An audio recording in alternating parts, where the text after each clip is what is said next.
عرب کے صحرا میں اسلام کا سورج پوری آب و تاب سے چمکا اور اللہ کی بھٹکی ہوئی مخلوق اپنے اصل مرکز پر جمع ہو گئی۔ اسلام کے عقائد و اعمال اور شریعت کے اصول و فروع مکمل ہو گئے۔ مدینہ میں اسلامی ریاست کا قیام عمل میں آ گیا اور سارے عالم کی رہنمائی کے لیے ایک پاکیزہ جماعت تیار ہو گئی۔ تو اللہ کا فرمان نازل ہوا، جب خدا کی مدد آ گئی اور مکہ فتح ہو چکا اور آپ نے دیکھ لیا کہ لوگ جوق در جوق اللہ کے دین میں داخل ہو رہے ہیں، آپ خدا کی حمد کی تسبیح پڑھیں اور استغفار کریں، اللہ توبہ قبول کرنے والا ہے۔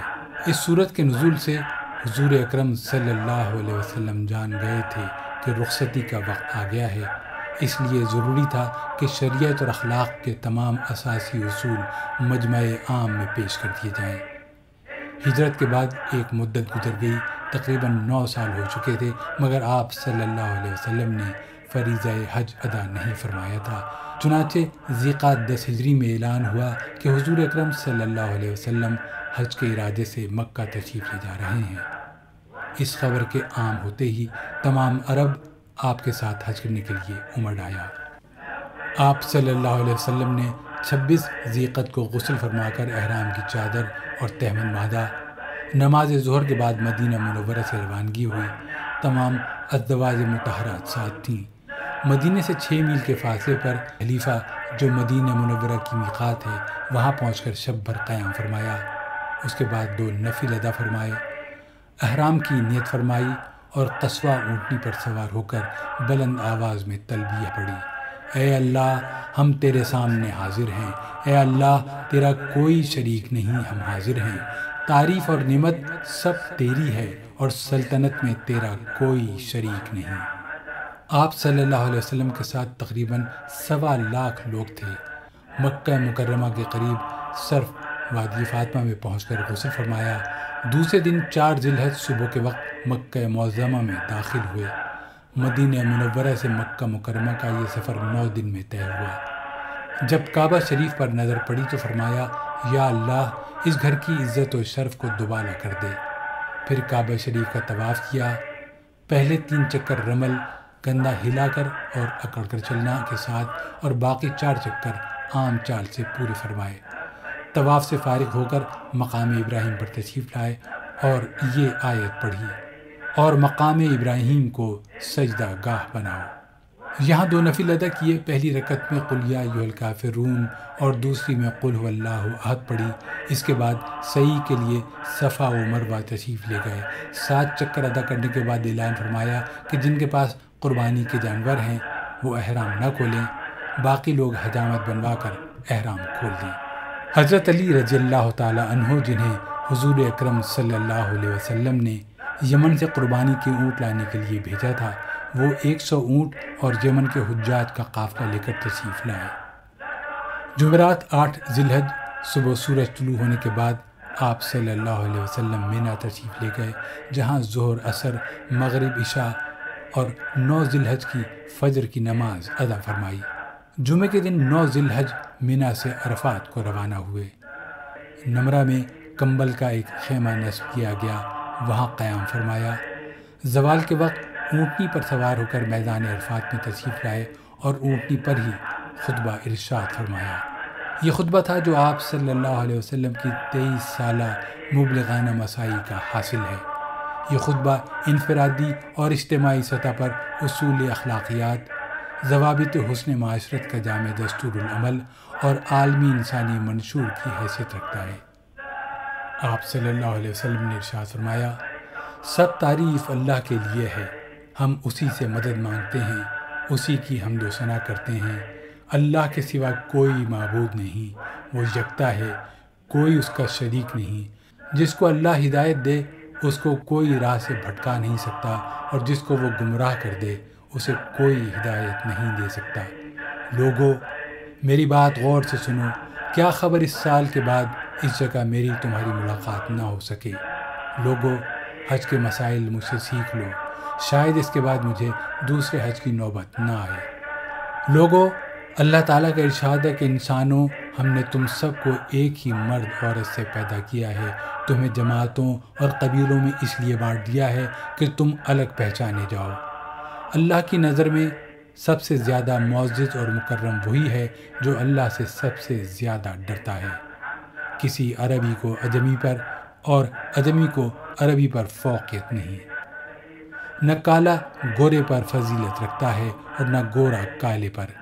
بزرگی اور فضیلت صرف تقوی کی بنیاد پر ہے۔ سب انسان آدم کی اولاد ہیں اور آدم مٹی سے بنائے گئے ہیں۔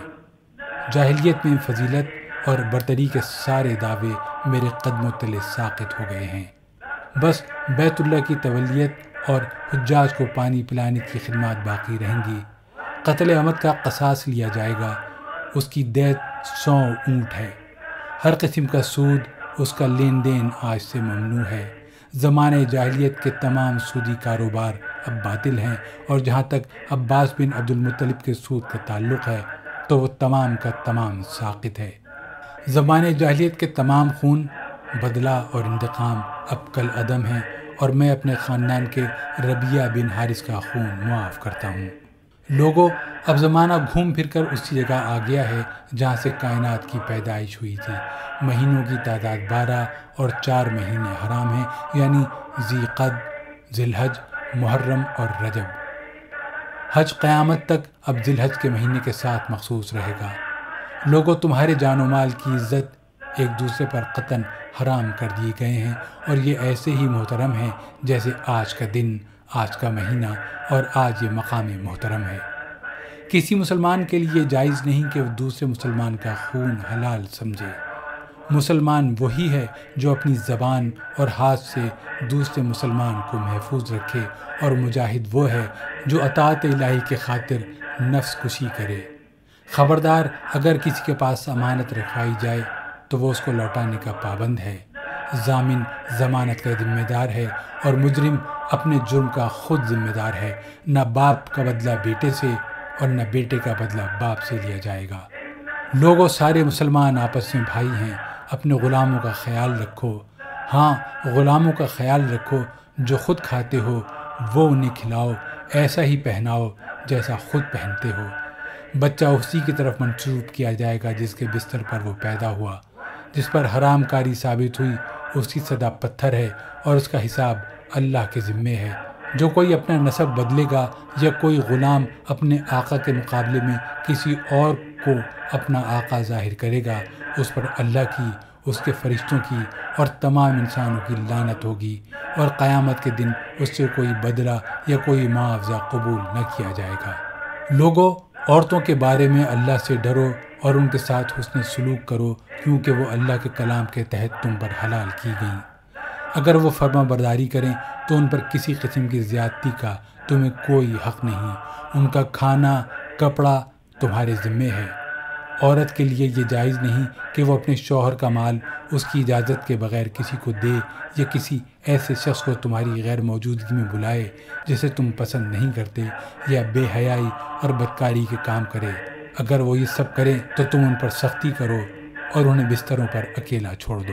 لوگوں، اپنے پروردگار کی عبادت کرو، نماز پنجگانہ ادا کرو، رمضان کے روزے رکھو، اپنے رب کے گھر کا حج کرو، اپنی زکوٰۃ خوشی خوشی دیا کرو، اور اپنے حکام کی اطاعت کرو، اپنے رب کی جنت میں داخل ہو جاؤ۔ لوگوں، اللہ سے ڈرو، ناپ تول میں کمی نہ کرو، ملک میں فساد کرتے نہ پھرو، دین میں غلو سے بچو۔ لوگوں، شیطان اس بات سے تو بے شک بالکل مایوس ہو چکا ہے کہ تمہاری سرزمین پر کبھی اس کی پرستش کی جائے گی، مگر چوکنا رہنا اور اپنے دین و ایمان کی حفاظت کی خاطر اس سے بچے رہنا۔ اللہ کے نام پر جھوٹی قسمیں نہ کھایا کرو۔ میں نے تمہارے درمیان ایک ایسی چیز چھوڑی ہے کہ تم کبھی گمراہ نہ ہوگے اگر اس سے مضبوطی سے تھامے رہے، اور وہ ہے اللہ کی کتاب اور اس کے نبی کی سنت۔ خبردار، میرے بعد کہیں کافر نہ بن جانا کہ آپس میں ایک دوسرے کی گردنیں مارنے لگو۔ لوگوں، تم اپنے رب سے ملو گے تو اللہ تم سے تمہارے اعمال کے بارے میں ضرور باز پرس کرے گا۔ پس جو آخرت کو ہی پیش نظر رکھے گا تو اللہ اسے دل جمعی عطا کرے گا، اور اسے دنیا میں تونگری اور بے نیازی عطا کرے گا، اور دنیا اس کے قدموں میں سرنگوں ہو کر خود آئے گی۔ لیکن جو دنیا ہی کو محبوب و مقصود قرار دے گا تو اللہ اس کے معاملات کو منتشر و متفرق کر دے گا، اور وہ شخص دنیا میں افلاس و تنگ دستی دیکھ لے گا۔ دنیا میں اسے اتنا ہی حصہ ملے گا جتنا اس کے مقدر میں لکھا جا چکا ہے۔ لوگوں جو یہاں موجود ہیں وہ غیر حاضر تک میری باتیں پہنچا دیں۔ پھر آپ صلی اللہ علیہ وسلم نے فرمایا، اے اللہ میں نے تیرا پیغام پہنچا دیا۔ پھر آپ صلی اللہ علیہ وسلم نے لوگوں سے دریافت کیا، کیا میں نے اللہ کا پیغام تم تک اچھی طرح پہنچا دیا؟ سب نے اقرار کیا، بے شک اللہ کے رسول صلی اللہ علیہ وسلم۔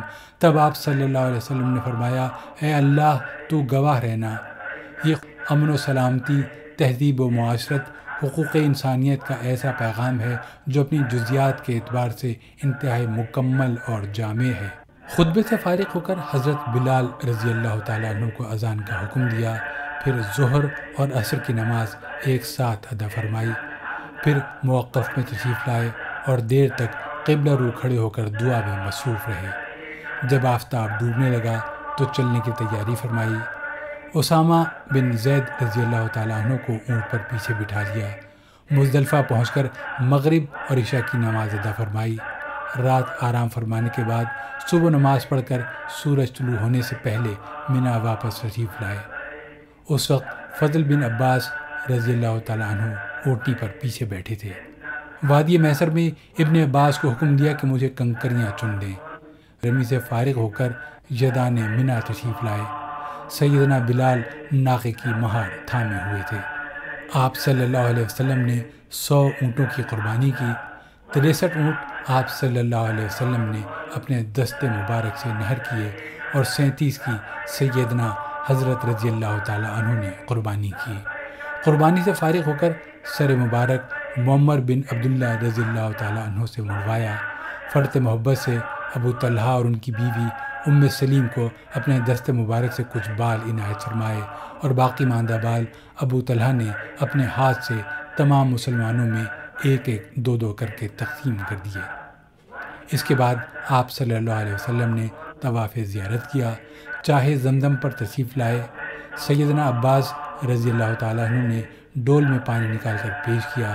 آپ صلی اللہ علیہ وسلم نے قبلہ رو ہو کر نوش فرمایا اور منا واپس تشریف لے جا کر نماز ظہر ادا فرمائی۔